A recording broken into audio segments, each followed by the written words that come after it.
Hi friends, welcome to my channel. ఇవాళ నేను చెప్పబోతున్న కథ వసుంధర గారు రాసినటువంటి అలౌకిక లోకజ్ఞానం.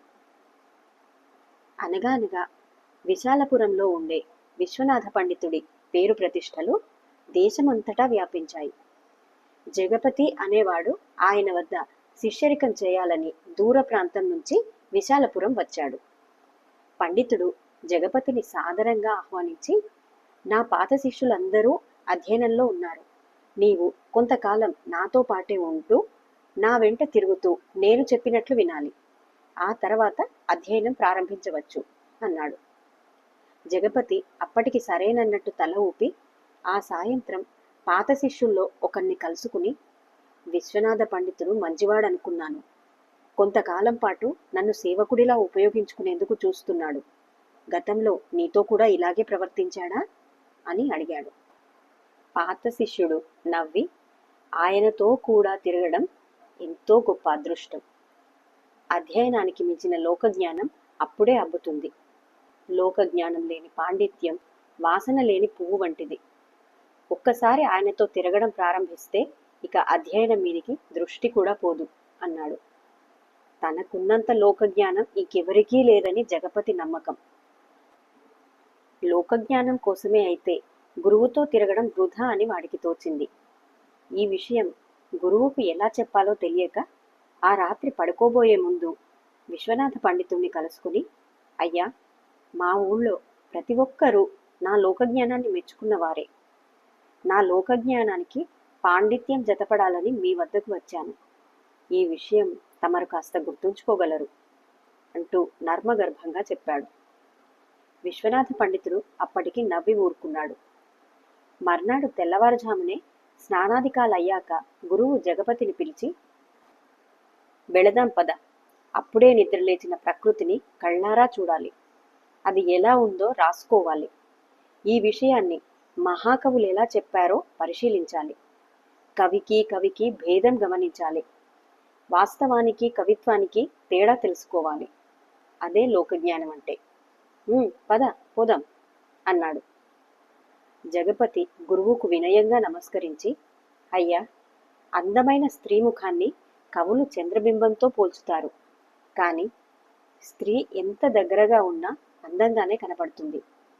చంద్రుడు కూడా భూమి వంటి ఒక గ్రహం కావడం వల్ల దగ్గర నుంచి చూస్తే గతుకులా బొతుకులతో అసహ్యంగా ఉంటాడు. అది కల్పన, ఇది వాస్తవం అన్నాడు. నీకు చాలా తెలుసు, పద పోదాం అన్నాడు విశ్వనాథ పండితుడు. ఆయన మెచ్చుకున్నప్పటికీ తనని ఇంకా అధ్యయనానికి వినియోగించడం లేదని బాధపడ్డాడు జగపతి. తప్పనిసరి కావడం వల్ల వాడు ఆయన వెంట నడవసాగాడు. దారిలో ముందుగా వారికి మహాకవి మల్లన్న ఎదురయ్యాడు. ఆయన నదీ స్నానానికి వెళ్తున్నాడు. విశ్వనాథ పండితుడిని చూడగానే ఆగి నమస్కరించి, ఆర్య, ఈ పూట తమరు మా ఇంటికి భోజనానికి వేంచేయాలి అన్నాడు. ఏమిటి విశేషం అని అడిగాడు విశ్వనాథ పండితుడు. మా అత్తవారి ఊరి నుంచి వంటవాడు ఒకడొచ్చాడు. నలభీమపాకం వాడిది. నిజానికి నిన్నటితో అవసరం తీరింది. వాడి వంటల రుచి ఇంకా చూడాలని మరొక రోజు ఉండమన్నాను. తమరు కాదనకూడదు అన్నాడు మల్లన్న. ప్రస్తుతానికి నా ఆరోగ్యం అంత బాగాలేదు. కనీసం వారం రోజుల దాకా రుజులు నన్ను ఆనందింపజేయలేవు అన్నాడు పండితుడు. వంటవాణ్ణి వారం రోజులు ఆపగలిగేవాణ్ణే, కానీ రేపే నాకు ప్రయాణం పడింది.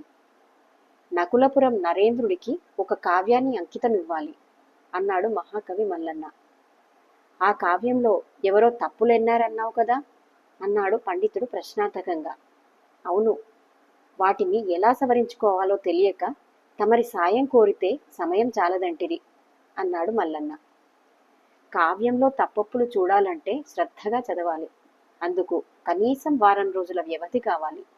అంతకాలం వేచి ఉండడానికి నీకు సమయం చాలదు మరి అన్నాడు పండితుడు తప్పును మల్లన్నకే అప్పగిస్తూ. అంతా నా దురదృష్టం అని మల్లన్న వెళ్ళిపోయాడు. అప్పుడు పండితుడు జగపతితో, నా ఆరోగ్యం చక్కగా ఉంది. భోజనం తప్పించుకునేందుకు అబద్ధం చెప్పాను అన్నాడు. ఇది విన్న జగపతికి చాలా సందేహాలు కలిగాయి. కానీ అడగలేక ఊరుకున్నాడు. వాళ్ళు మరికాస్త దూరం వెళ్లేసరికి భూస్వామి భూషయ్య ఎదురయ్యాడు. ఆయనకు ఊళ్ళో వ్యవసాయంతో పాటు పట్టణంలో వ్యాపారం కూడా ఉంది. ఆయన పండితుడికి నమస్కరించి, అయ్యా, తమరీ రోజు మా ఇంట భోజనం చేస్తారు, కాదనకూడదు, అన్ని ఏర్పాట్లు అయిపోయాయి అన్నాడు. ఏమిటి విశేషం అన్నాడు పండితుడు. అబ్బాయి అర్థశాస్త్ర పఠనం ఈ రోజు నుంచే ప్రారంభం అన్నాడు భూషయ్య. మొత్తం మీద చదువులో కూడా వ్యాపార దృష్టి పోనిచ్చుకున్నావు కాదు, కుర్రవాణ్ణి అర్థశాస్త్ర నిపుణుని చేస్తున్నావు అన్నాడు పండితుడు నవ్వుతూ. అవునండి, అందరూ కవిత్వం చదివితే వ్యాపారం ఆగిపోదు. వ్యాపారం కూడా ప్రజాసేవే. నష్టపోకుండా ప్రజాసేవ చేయడానికి అర్థశాస్త్రం తెలియాలి. అన్ని శాస్త్రాలు చదివిన మీరేమో ఎంత డబ్బిస్తానన్నా మా అబ్బాయికి అర్థశాస్త్రం ఒక్కటి నేర్పడానికి నిరాకరిస్తిరి. పట్నం నుంచి పండితుణ్ణి రప్పించాను. అతడి ప్రతిభ ఏపాటిదో తమరు చెబితే బావుంటుంది అన్నాడు భూషయ్య. ఈ రోజుకు వచ్చేవాణ్ణే, కాని మరొక చోట మాటిచ్చాను. ఆడి తప్పడం వ్యాపారులకు తగునేమో కాని పండితులకు తగదు మరి అంటూ పండితుడు ముందుకు నడిచాడు. కొంత దూరం వెళ్ళాక ఆయన జగపతితో, భోజనానికి మరొక చోట నేను మాటివ్వలేదు, భూషయ్యకు అబద్ధం చెప్పాను అన్నాడు. జగపతి మాట్లాడలేదు. కాని తన గురువు అబద్ధాల కోరని బాధపడ్డాడు. ఇంతలో వారికి పొరుగురి రత్నాల వ్యాపారి రామచంద్రుడు ఎదురయ్యాడు. అతడు కూడా పండితుడికి నమస్కరించి, మీకోసం బండి తెచ్చాను. తమరు మా ఊరు వచ్చి నా చేత సన్మానం పొందాలి, మా ఇంట విందు భోజనం చేయాలి అన్నాడు. ఏమిటి విశేషం అన్నాడు పండితుడు. ప్రతి మాసం దశమి నాడు ఒక విశిష్ట వ్యక్తిని సన్మానించడం మా ఇంట ఆచారం. మన దేశపు రాజు నన్ను ఇందుకు మెచ్చుకుని సన్మాన సుధాకర అంటూ బిరుదు కూడా ఇచ్చాడు. ఈసారికి మిమ్మల్ని సన్మానించాలని అనుకుంటున్నాను. పాండిత్యంలో మన దేశంలో మీకు మీరే సాటి కదా అన్నాడు రామచంద్రుడు. పండితుడు నవ్వి, మా దూరపు బంధువు ఒక ఆయన పోయాడు. ఈ మాసంలో నేను ఏ సన్మానాల జోలికి వెళ్ళకూడదు, వేడుకలలో పాల్గొనకూడదు, కాబట్టి అన్యథా భావించవద్దు అన్నాడు. అంతా నా దురదృష్టం. మీరున్నారు కదా అని ఈ ఊరొచ్చాను. పక్క ఊళ్ళో చదరంగం ఆటగాడు ఒకడున్నాడు, అతన్ని పట్టుకోవాలి వేగంగా అంటూ వెళ్ళిపోయాడు రామచంద్రుడు. రామచంద్రుడు అటు పోగానే పండితుడు శిష్యుడితో, నువ్వు గాబరాపడకు, మా దూరపు బంధువెవ్వడూ పోలేదు అన్నాడు.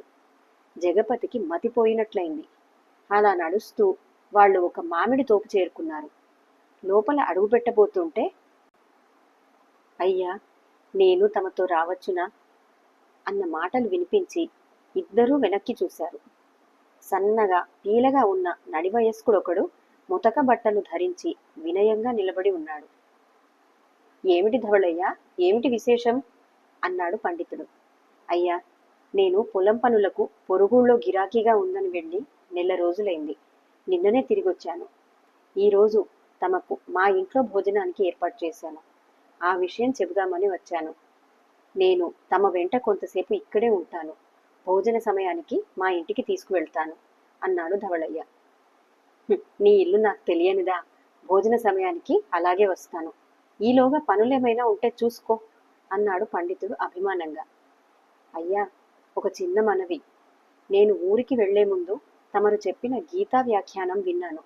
నా మనసుకు ఎంతో తృప్తి కలిగించింది. మన ఊళ్ళో తమరు వారానికొకసారి గీతా వ్యాఖ్యానం చెబుతూనే ఉంటారు. నేను ఊళ్ళో లేక 4 వారాలు వినలేకపోయాను. తమకు ఇబ్బంది లేకపోతే అది అడిగి తెలుసుకుందామనుకుంటున్నాను అన్నాడు ధవళయ్య వినయంగా. సరే పద అన్నాడు విశ్వనాథ పండితుడు. ఆ తర్వాత ఆయన గీతా వ్యాఖ్యానం చెప్పసాగాడు. జగపతి, ధవళయ్య శ్రద్ధగా వినసాగారు. చూస్తూ ఉండగానే భోజన సమయం అయింది. గురువు ఏదో అబద్ధం చెప్పి ధవళయ్యను వదిలించుకుంటాడనుకున్నాడు జగపతి. కాని ఆయన శిష్యుణ్ణి వెంటబెట్టుకుని ధవళయ్య గుడిసె వద్దకు వెళ్ళి అక్కడ తృప్తిగా భోజనం చేశాడు.